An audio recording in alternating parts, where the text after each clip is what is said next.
Bueno, capítulo 9 de Hebreos, vamos a leer hasta del 9.1 al 9.12.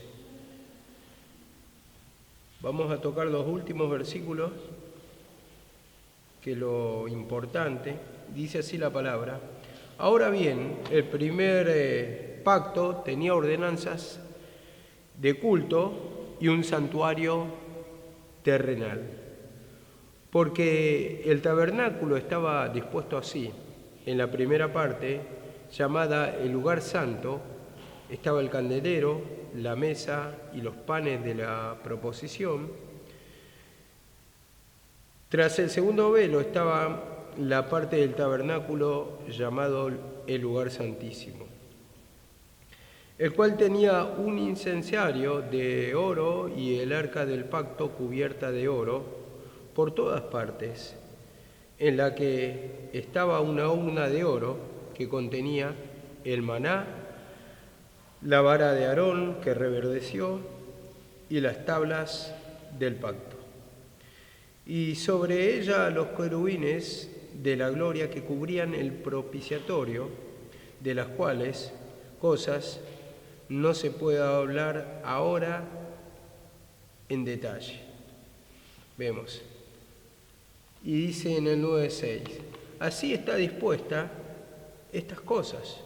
En la primera parte del tabernáculo entran los sacerdotes continuamente para cumplir los oficios del culto, pero en la segunda parte el sumo sacerdote una vez al año, no sin sangre, el cual ofrece por sí mismo y por los pecados de la ignorancia del pueblo. A partir de acá vamos a desarrollar, vemos que, como lo dice, estaban dispuestos el lugar santo, el lugar santísimo, con las diferentes cosas que estaban en cada uno, la cual no se puede tocar en detalle ahora. Dice, yo tampoco lo voy a tocar en detalle, esto tendría que ser un estudio aparte, más complejo.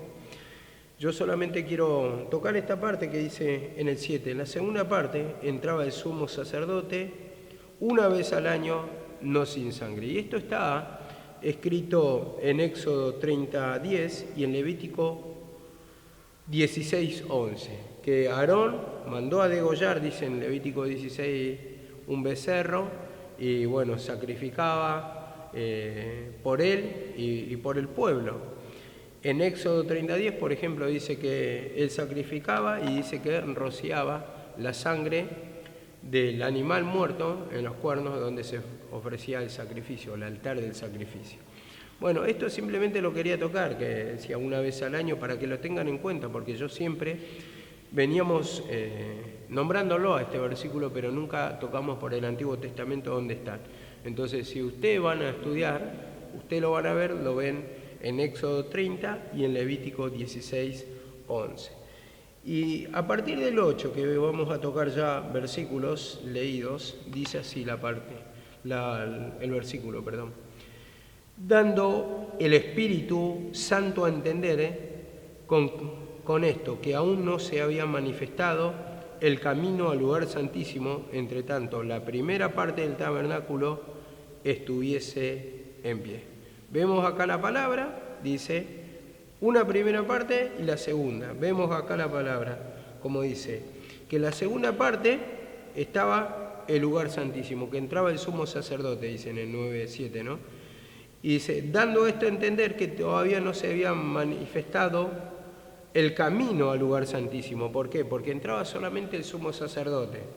Y dice que tenía que ofrecer una sangre de animal por sí mismo y por el pueblo, porque entraban en pecado. Entonces, el pueblo no podía acceder o no tenía lugar al lugar santísimo. Entonces, no se ponía a manifestar esa entrada a la gloria de Dios, a la salvación, como dice acá, dando a entender con esto que aún no se había manifestado el camino, no se había rasgado el velo, podemos tomar, al lugar santísimo, entre tanto la primera parte del tabernáculo estuviese en pie. Mientras que se cumplían estos ritos, estos sacrificios animales, todavía no se había manifestado, estaba todo en cuanto a la ley predispuesto, pero faltaba el sacrificio de Cristo. Era lo que nos iba a llevar al lugar tan santísimo o al cara a cara. Mateo 27, 51, vamos a leerlo. Mateo 27, 51 dice esto.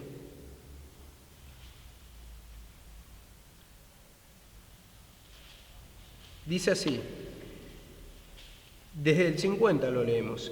Mas Jesús, habiendo otra vez clamado a gran voz, entregó el Espíritu. Y he aquí el velo del templo se rasgó en dos, de arriba hacia abajo, y tembló la tierra y las rocas se partieron. Vemos acá la palabra, el velo se rasgó en dos. ¿Cuándo pasó esto? Cuando clamó, dice, y entregó su Espíritu. Entonces, ahí está hablando de sacrificio. Y una vez que hace el sacrificio el Señor, vemos acá la palabra, dice que el velo se rasgó en dos.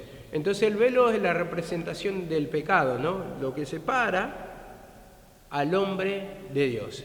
Entonces este velo se rompió a través del sacrificio, dando a entender que Cristo hizo la obra en la cruz del Calvario, hizo el plan, entregó su vida, ¿no? Para rasgar ese velo, para apartar el pecado que nos impide llegar a la gloria de Dios. Entonces nosotros, cuando creemos en ese sacrificio o confiamos en Cristo, en su palabra, que en ese sacrificio ya está todo hecho completo, entonces ahí es cuando entramos. Y cuando digo esto de confiar, estoy diciendo también el despojarse de la fe en la ley. ¿Por qué? Porque en ese tiempo era el tema de contención. Y pongámonos en ese tiempo. Venían los judíos, venían ofreciendo los ritos en cuanto a la ley, y de repente aparece una persona que viene predicando: yo soy el Hijo de Dios, yo soy el Cristo, yo soy el Mesías, yo soy el Salvador, yo soy la puerta de entrada a los cielos, nadie va al Padre si no es por mí, y empieza a predicar que Él es la puerta, que Él es el camino, que Él es la verdad y la vida. Entonces, por la fe en Él, en su sacrificio, vamos a tener la redención de pecados, como dice, la remisión de pecados, o sea, la liberación de pecados, y para eso había que despojarse de la ley, de la fe en la ley. Estaba meditando la otra vez cuando escuchaba un mensaje de mi mamá cuando hablaba de maduros en la fe. Maduros en la fe, lo que está diciendo no es que está hablando de una perfección, como siempre se ha hablado, como siempre se ha destacado la palabra, sino que maduro, estamos diciendo formados en la fe con una total confianza al sacrificio de Cristo y dejando ya la fe en la ley. Pongámonos en la cabeza de ese tiempo, porque esto se lo está explicando a los hebreos, tal vez mucho no tenga que ver con nosotros, pero en algo sí, en un punto sí, porque todavía tenemos eso, como tocamos la otra vez, y si somos sinceros un poco nos vamos a dar cuenta que nos pasa todo un poco, la duda un poquito, ¿no? El tema de la imposición de manos, que la realidad es que está fuerte, eso no lo podemos... no podemos tener una revelación, un pleno entendimiento solamente, primeramente a través de humillarnos, de pedir perdón, de despojarnos de esa confianza, porque eso está escrito en la palabra. Pero ¿qué pasa? Es el tiempo de la ley, es una sombra y una figura. Entonces, otro lo tiene por el bautismo, otro lo tiene, otro lo tiene por el lavado de pies, otro lo tiene por ayuno. Entonces, tienen diferentes confianzas en distintas figuras, pero ¿qué pasa? Nosotros tenemos que tener confianza en la palabra de Cristo. Entonces, eso era sombra y figura, y de eso debemos despojarnos. En ese tiempo a los judíos les tocaba despojarse de esa confianza a la sombra, a la figura, porque no eran una realidad misma de la sustancia de Cristo, sino que simplemente reflejaban una sombra, era algo por visión, algo que no era realidad, algo que se proyectaba, pero de ninguna manera era el poder de Dios, porque tampoco libertaba esa sombra del pecado, del sufrimiento al ser humano. No podía dar salvación, lo vamos a ir tocando de a poco. Y dice que acá la palabra en 1 Corintios también, 13:12, dice esto: ahora vemos por un espejo, oscuramente, mas entonces le veremos cara a cara. Vemos. Esta parte quería destacar. Ahora le vemos oscuramente, le vemos parcialmente, o entendemos parcialmente. En parte estamos entendiendo, en parte estamos comprendiendo. Hay una parcialidad, un entendimiento poco conocido. Esto es lo que está diciendo acá Pablo. mas entonces le veremos cara a cara. Y cuando dice cara a cara, le está diciendo plenamente, voy a comprender, voy a entender, porque todavía tengo la confianza o tenemos la confianza en esa parte de la ley. Y esto es lo que, por ejemplo, lo tenemos por esencia, ¿no? Porque leemos la palabra literalmente, comprendemos literalmente, como lo comprendían ellos, los judíos, pero no comprendemos la parte espiritual, porque esto solamente lo acomoda el Señor, la parte espiritual. Entonces de esto tenemos que comprender la profundidad, la confianza plena, la madurez en la fe, que significa confiar completamente en Cristo y dejar de confiar en las figuras. Esto es lo que está destacando. El por qué estoy destacando esto de la fe en Cristo. Si todo lo tenemos, pero tenemos lo que arrastramos, la parcialidad de la ley, de otros en vestimentas, en maneras que tenemos ¿por qué no decirlo, no? Traemos por tradición también copiar de otras doctrinas, la manera en todo, copiamos todo. Esa es la realidad, sin revelación, muchas veces sin guía, ¿no? Porque, a ver, está bueno copiar ciertas cosas, yo con esto no estoy juzgando eso, pero hasta todos los cultos, la manera de proceder, como siempre Karina habla de la rutina, creo que hay una rutina también para esto, la manera, copian todos, la iglesia copian, el mismo estilo de alabanza, la misma temática, ¿no? Que alcemos todas las manos, Cristo te quebranta, y hacemos todas las mismas palabras, o sea, estamos copiando. Y a veces ni siquiera somos guiados por el Espíritu. Sentimos la manifestación, pero somos copiados, ¿no? Queremos parecernos a tal cantante o queremos hacer una cosita que vimos en YouTube que nos pareció linda, pero, a ver, siempre lo que estamos diciendo acá, que copiamos. Entonces, así también, la ley en ese sentido, era una copia de la realidad. Pero, dice acá en 1 Corintios 13:12, ahora vemos oscuramente, mas entonces le veremos cara a cara. Ahora conocemos en parte, dice, pero entonces le conoceré como fui conocido. Conocemos en parte, pero no hay un conocimiento pleno, un conocimiento profundo, como dice. En parte, pero entonces le conoceré como fui conocido. El Señor nos conoce completamente a nosotros, claramente, y así también claramente lo vamos a conocer, o sea, vamos a palparlo. Esto está diciendo. Antes lo veían por figura, representaban a Dios por figura, todo era por figura, pero no sentían ese descanso, esa esencia plenamente como ahora lo podemos comprender. Antes presentaban, por ejemplo, las figuras, entonces era como una imagen de Dios, y vamos a hacerlo así porque a Dios así lo agrada, si Dios así lo quiere, sin entender lo que estaban haciendo, sin entender, sabía que era un mandato de Dios, pero no estaban comprendiendo. Y esa manifestación de los misterios ocultos la tuvo la revelación Pablo, porque él entendió que era figura y que ya había pasado ese tiempo. Ahora hay una realidad, un cara a cara, que nos quiere llevar a sentir esa presencia, a descansar nuestra alma, porque es el tiempo de realidades, de lo verdadero, de sentir la esencia del Cristo.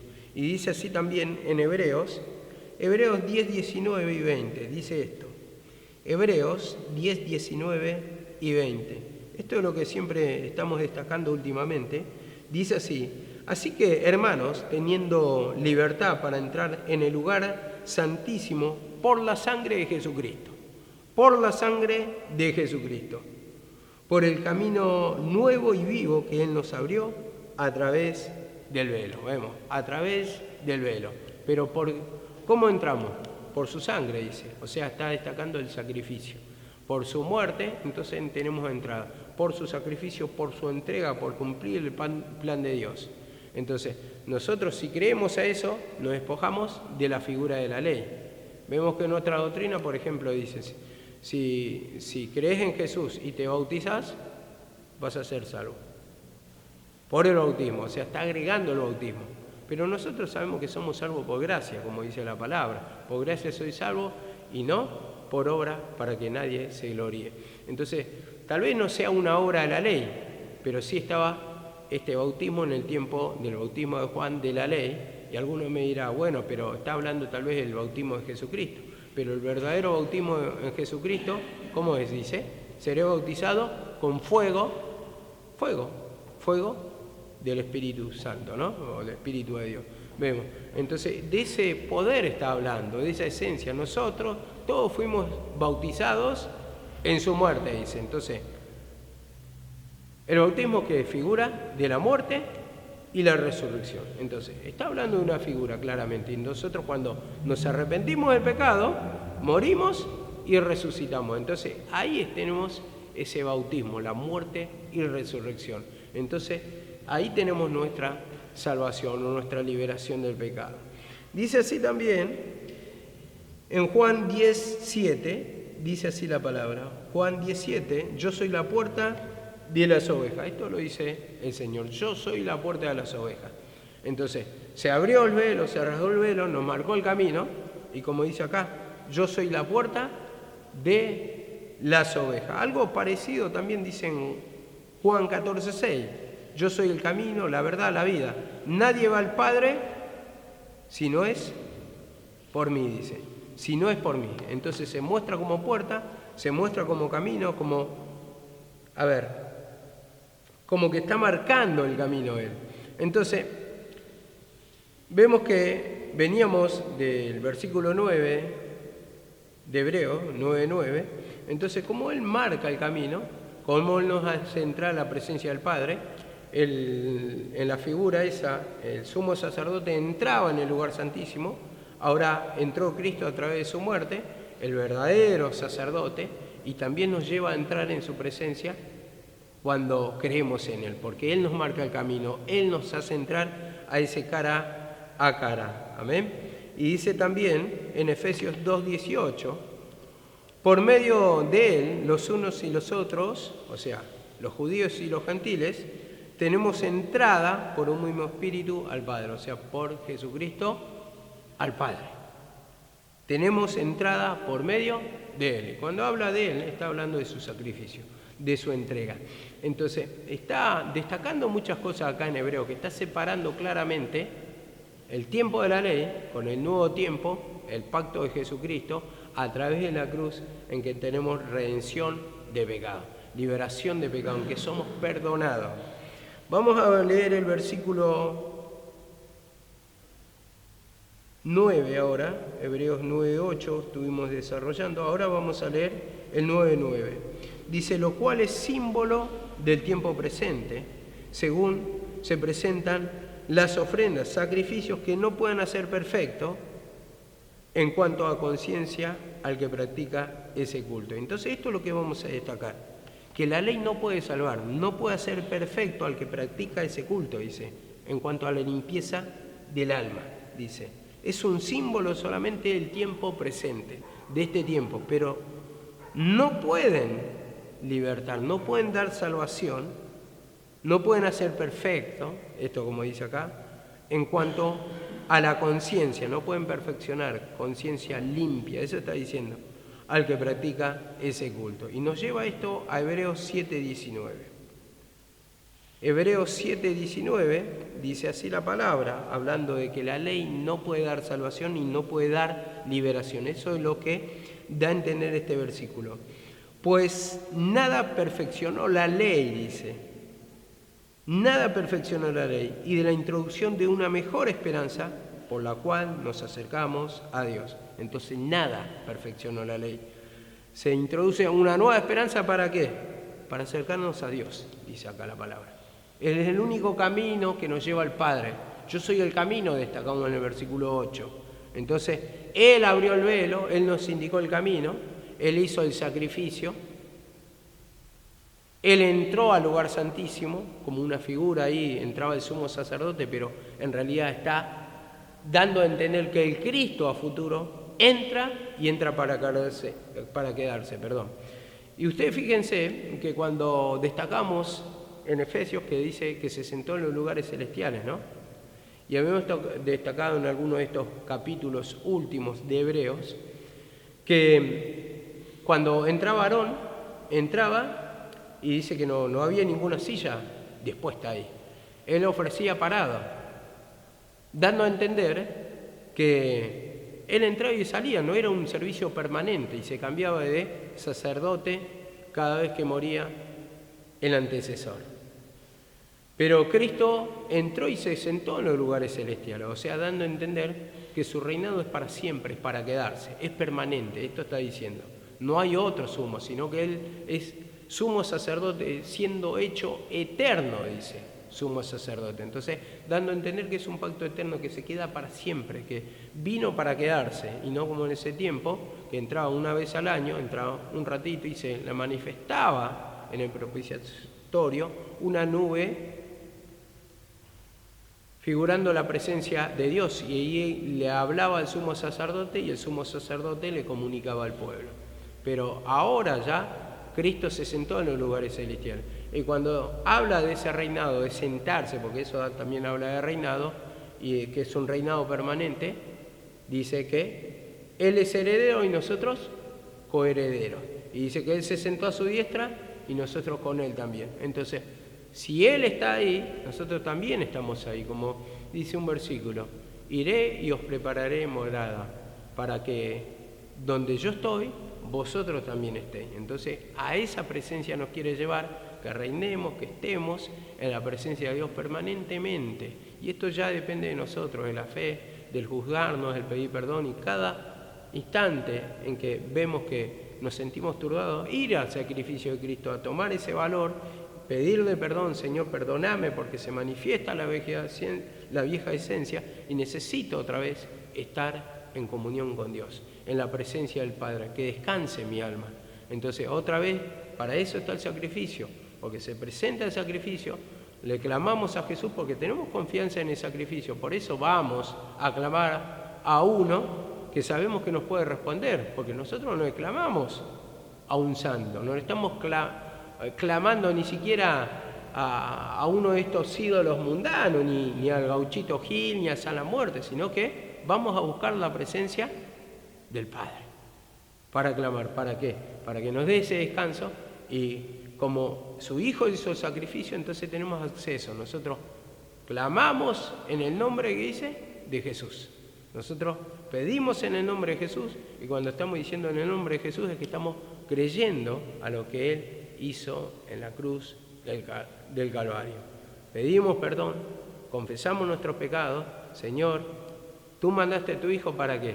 Para redimirnos del pecado, para perdonarnos, para estar libre del pecado, para sentir esa salvación, ese descanso. Entonces, ahí le estamos declarando y confesando que necesitamos ese perdón.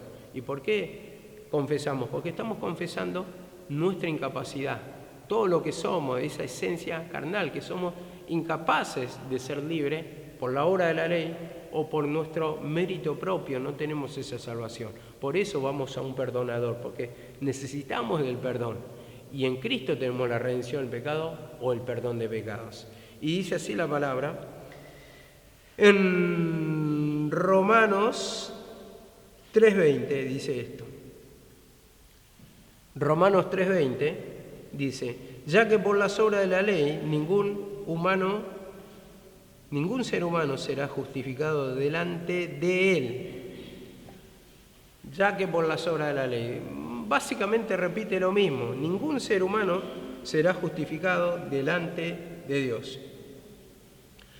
Dice, vamos a pasar a otro versículo mejor. Dice Gálatas 2:16. Gálatas 2:16. Sabiendo que el hombre no es justificado por las obras de la ley, sino por la fe en Jesucristo. Entonces, la ley nada perfeccionó, dice. No sirve. Entonces dice, somos justificados ¿por qué? Por la fe en Cristo Jesús. Entonces, no hay remisión de pecado si no hay fe en Cristo Jesús. No hay perdón de pecado si no hay fe en Cristo Jesús. Ahora uno dirá, ¿no? Tenemos fe. Pero la fe se nota en el actuar. Y ahí está el tema. Cuando no vamos a la presencia de Dios, como dice la palabra, venid a mí todos los trabajados, todos los cargados, y yo os haré descansar. Él te va a libertar del yugo de la opresión. El yugo de la opresión. Eso que te tiene atado, que te hace sufrir. Entonces, le entregamos las cargas para ser libre. Entonces, Cristo nos hace libre. No el cumplir la ley, y no lo podemos cumplir tampoco, pero tampoco te hace libre. Ellos lo cumplían en cuanto a lo natural, pero lo espiritual estaban sucios, porque conforme a su mente le pagaba al Señor, dice en Isaías 55. Entonces, en la mente del ser humano que había, como dijo Cristo, la ley dice, no adulterarás, mas yo digo, el que codició, el que deseó a la mujer de su prójimo, ya adulteró con ella en su corazón, dando a entender que comienza la mente y nuestra mente está sucia, nuestra alma está sucia, aunque no vayamos, está diciendo, no vayamos a los hechos, sin embargo hay un deseo, y ese deseo uno se puede atajar, uno se puede atajar cierto tiempo, pero si no es con una va a caer con otra. Entonces esto le va a entender Cristo Jesús, que esa suciedad está en el alma, y eso es lo que condena el Señor, la suciedad que está en el pensamiento, porque eso nos lleva a apartarnos, y tal vez nos abstengamos toda la vida, no lo ejecutemos, pero ¿qué pasa? Llevas un sufrimiento, porque estás luchando acá, y hay una lujuria acá, y cada vez que va una persona, y uno por ahí, si tiene las pasiones muy fuertes, ¿qué va a pasar? Cada vez que ve, entonces se va a levantar. Ahora todos tenemos deseos, sí, pero ¿qué tenemos que hacer para que se aplaque? El pedirle perdón, ir trabajando ese pecado, labrar nuestra tierra, para sacar esos espinos que van brotando, que quieren matar la semilla, porque ayer gozaste de la presencia del Señor en la reunión, sentiste la presencia del Señor en la reunión, y hoy tal vez saliste a la calle y ya te tentó el enemigo con diferentes cosas. Y va pasando así, que nos va contaminando nuestras mentes. Los muchachos ven mujeres hermosas y las chicas ven hombres hermosos. Entonces vemos que la tentación está a la orden del día y eso nos va enfriando. Primeramente salimos gozosos y después se va contaminando nuestra alma y se va ensuciando y empezamos a pensar cualquier tipo de lujuria, pensamientos vanos, por ejemplo, ¿no? O sea, tal vez yo lo enseño por lo que nos pasa a los hombres, pero la manifestación es así, pasa una señorita muy linda y Satanás te predica y te dice, todo esto te daré, si postrado me adorare. Entonces se levanta ahí, uno tiembla, muchas veces no sabe cómo eso, digamos, dominar, pero el dominio propio nos da el Señor a través de pedir perdón. Nosotros leemos la palabra, pensamos, en esto pensá, por eso dice la palabra en Filipenses 4:8. Todo lo que es bueno, todo lo que es puro, todo lo que es de buen nombre, si hay virtud alguna, en esto pensá. Y eso es lo que debe ocupar nuestra mente, la palabra, y cuando viene Satanás tentando otra vez, oración, Señor, perdóname. Palabra y oración, hasta que esa tentación va a ir menguando, se va a ir aplacando, y lo que antes era un interés muy vivo, ahora va muriendo, se va aplacando. Hay cosas que se van aplacando más rápido, cosas que cuestan, pero yo puedo contar por experiencia. Yo antes sentía o veía la etiqueta de la cerveza y se me hacía agua a la boca. Y con el tiempo fui venciendo. Después cada tanto, cada una semana, después ya cada mes, después la fiesta cuando venían, las Navidades, Año Nuevo. Y la verdad que salíamos con los compañeros de trabajo, íbamos a tomar algo afuera, y así era la tentación. Después venía cada tanto, pero sentía el que se me hacía agua a la boca. Pero después cada vez se fue aplacando más, y hoy si veo a alguien que está tomando cerveza, la verdad que no me produce ningún tipo de atracción. Porque ese pecado lo fui trabajando, fui venciendo. Hay otros pecados que los tengo. Evidentemente es así. Hay pecados que vamos a luchar, que son más fuertes unos que en otros, y hay pecados que nos va enseñando el Señor. Hay diferentes cosas, pero tenemos que ir luchando y tenemos que ir pidiendo perdón para labrar esa tierra y para que no muera esa fe, esa semilla que nos pone, porque esa semilla representa después la plantita del día de mañana, y esa plantita del día de mañana representa los frutos, ver los frutos, los galardones, la recompensa del Señor. Entonces por eso tenemos que cuidar esta mente, que ahí está introducida la familia, la semilla. No vemos nada todavía, la plantita tal vez está muy chica, no hay nada a nuestro alrededor, no están los frutos, que todos quieren ver los frutos y no están. Evidentemente no están en tu vida, no los tenés y te desespera. pero para eso hay que cuidar la semilla, la mente. Con el tiempo va a crecer la planta y con el tiempo te va a dar los frutos, que es lo que está esperando, lo que estamos aguardando cada uno. Pero empezá a cuidar esa planta o esa plantita tan chiquita, empezá a cuidarla para que tengas los frutos a su tiempo. Dice así la palabra: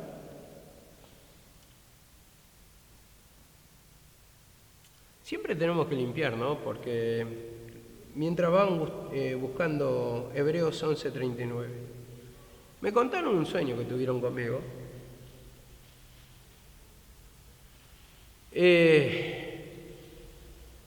Que mi palta la había podado. Estaba podada, pero tenía unas paltas así de fruto, lleno, cargado el árbol. Y yo entendía esa visión, o ese sueño más bien, que el Señor tiene que podar primero.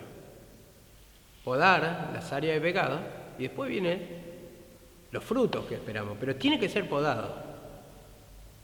Muchas veces no queremos ser podados, no queremos despojarnos de pecado y queremos los frutos. Es imposible, como enseña ese sueño, ¿no? Entonces me enseñaba el proceso, la poda, te va a cortar todo lo que no es. Y una vez lo había enseñado por estudio también, lo de la vid. Lo de la vid se tiene que ir podando algunos gajitos, ir sacando y dándole la forma. Entonces dice, cuando más se le sacan esos gajitos, salen mejor los cachos de uvas, salen más abundantes, hay mejor cosecha. Entonces así también en nuestra vida de la misma manera. Cuando se sacan los pecados, vas a tener los frutos. Y eso creo que todos esperamos frutos, pero la poda tiene que estar. Y esa es la poda del arrepentimiento, para que nos perdone el pecado y para que obtengamos los frutos. Dice así la palabra del Señor. Hebreos 11:39. Y todos estos alcanzaron buen testimonio mediante la fe.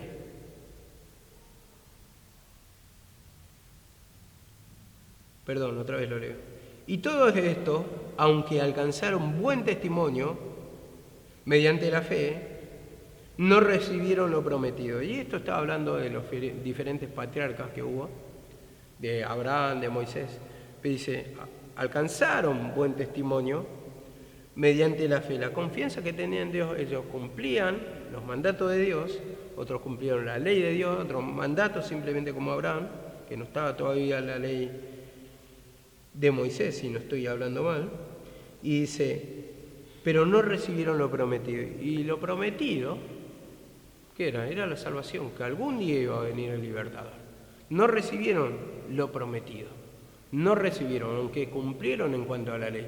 Y esto va a entender que la ley no servía en sí para dar salvación, para liberación, sino que simplemente mostraba el pecado, pero de ninguna manera les podía dar salvación a ellos. Entonces, así tampoco a nosotros no podemos, mediante las obras que podemos dar con nuestros esfuerzos, alcanzar lo que queremos, las bendiciones de Dios. Y dice acá en Primera de Pedro 1, 10 y 11. Primera de Pedro, capítulo 1, versos 10 y 11. Dice así la palabra: los profetas que profetizaron de la gracia destinada a vosotros, inquirieron y diligentemente indagaron acerca de la salvación, escudriñando qué persona y qué tiempo indicaba el Espíritu de Cristo que estaba en ellos, el cual anunciaba de antemano los sufrimientos de Cristo y las glorias que vendrían tras ellos. A esto se le reveló que no para sí mismos, sino para nosotros, administraban las cosas que ahora son anunciadas, por lo cual os han predicado el Evangelio por el Espíritu Santo enviado de los cielos, cosas a las cuales anhelan mirar los ángeles. Vemos, no para sí mismos, no se manifestó en ese tiempo la salvación, sino para nosotros, dice, para este tiempo, eso está hablando Pablo, para este tiempo. Dice que los ángeles anhelan mirarlo. Los que seguían la ley anhelaban sentirlo. Entonces, cuando dice cosas en las cuales los anhelan mirar los ángeles. ¿Y quién eran los ángeles de ese tiempo? Los que venían profetizando, los judíos mismos, porque ellos venían trayendo la palabra. De ellos salió la palabra. Ellos predicaban la palabra, las glorias venideras que iban a venir. Y ellos estudiaban qué tiempo le indicaba el Espíritu, que se iba a manifestar la gloria de Dios. ¿Qué tiempo? Dice, inquirieron y diligentemente indagaron acerca de esta salvación. No había salvación en ese tiempo, y lo está mostrando muy claro. Por la ley no iban a obtener la liberación de pecado, la salvación.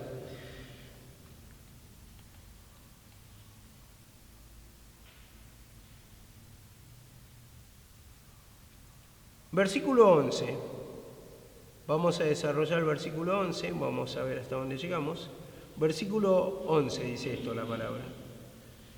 Pero estando ya presente Cristo, sumo sacerdote de los bienes venideros,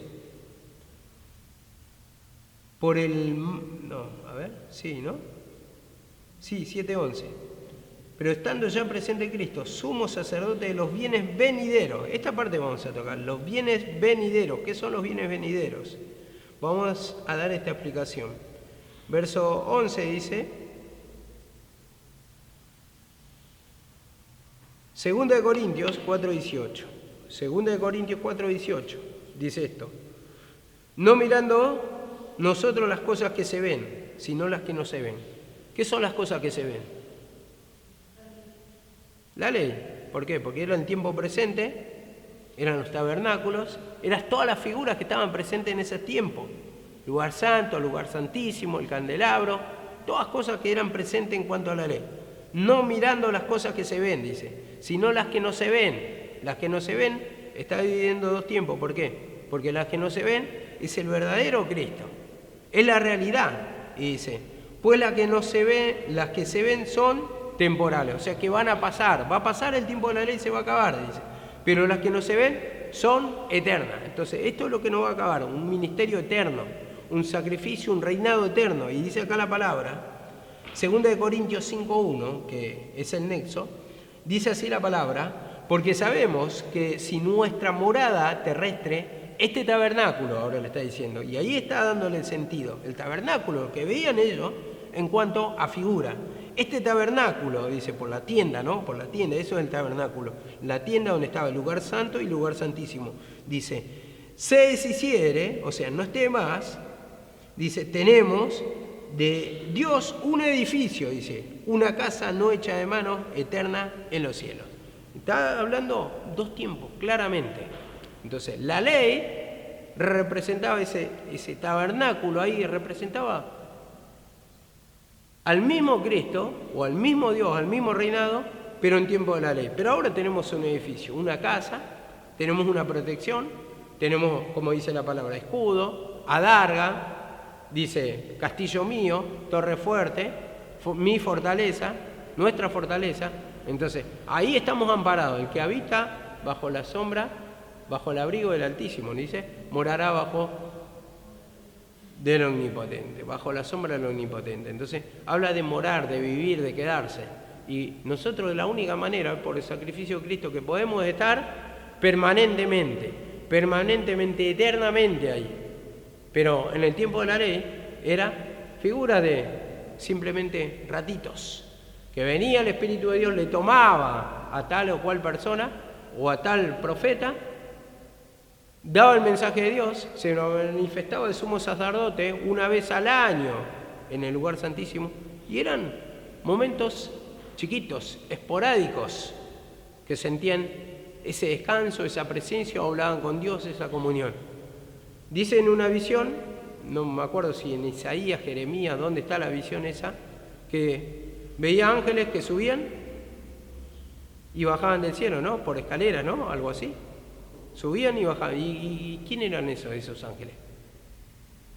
Los profetas mismos que venían y traían la palabra de Dios, la voz de Dios. Subían a la presencia de Dios, venía a la tierra y le comunicaba. Eso es figura de que traían el mensaje. Dios se comunicaba con los profetas y el profeta tenía el trabajo de transmitir, ese era su trabajo, transmitir la voluntad de Dios a su pueblo. Dice así la palabra, Hebreos 13:14, dice así la palabra, Hebreos 13:14, porque no tenemos aquí ciudad permanente, sino que buscamos la porvenir.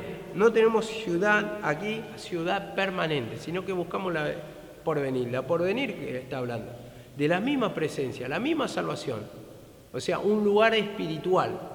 Esa patria estamos buscando, como dice acá también, en Juan 14:2 dice, en la casa de mi Padre muchas moradas hay. Esto es lo que estaba destacando hoy. Muchas moradas hay. Esa patria, esa casa, ese hogar, ese edificio, eso es lo que estamos buscando, lo permanente, el quedarnos afincados. Y dice acá, voy a preparar lugar para vosotros. Voy a preparar. Él dice, hay muchas moradas, hay mucho lugar. Voy a preparar el lugar. Voy a predisponer el lugar para habitarlo, para estar en la presencia del Padre. Y eso lo preparó en la cruz. Lo preparó en la cruz. Vos fijate que dice, en Efesios, dice esto, el apresto del Evangelio, calzado el apresto del Evangelio. Y apresto quiere decir lo que está preparado, lo que está listo.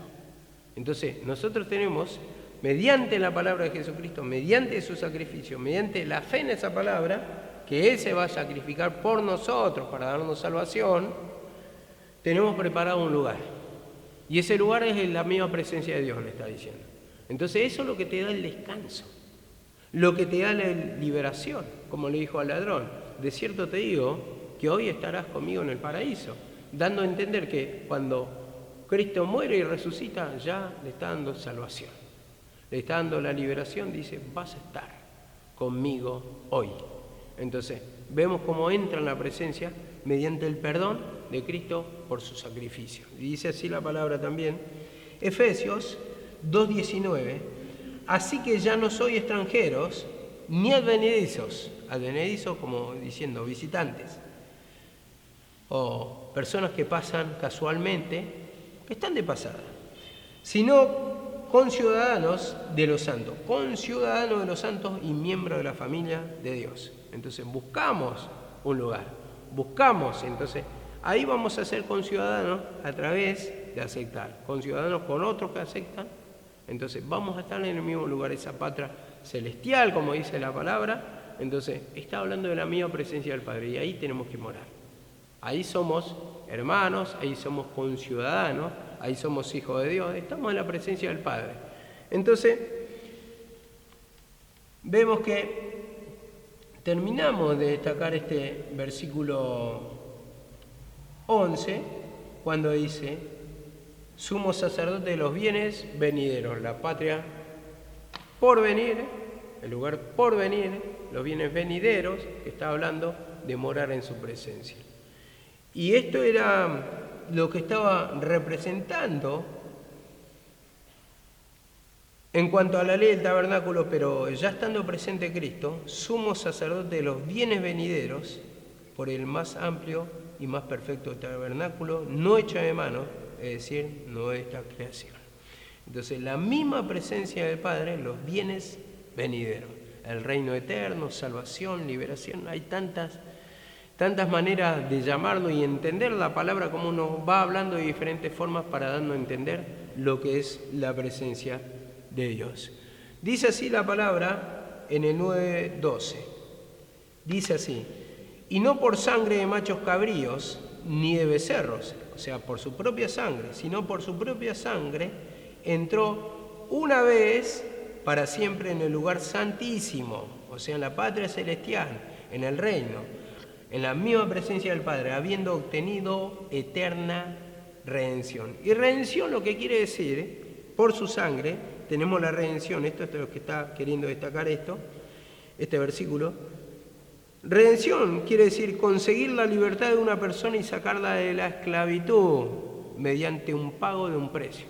Después también significa sacar a una persona de la pena, del dolor. Eso quiere decir redención. Y esto nos lleva, hablando de la redención por su sangre, por su sacrificio, Hebreos 9:15. Hebreos 9:15 dice esto.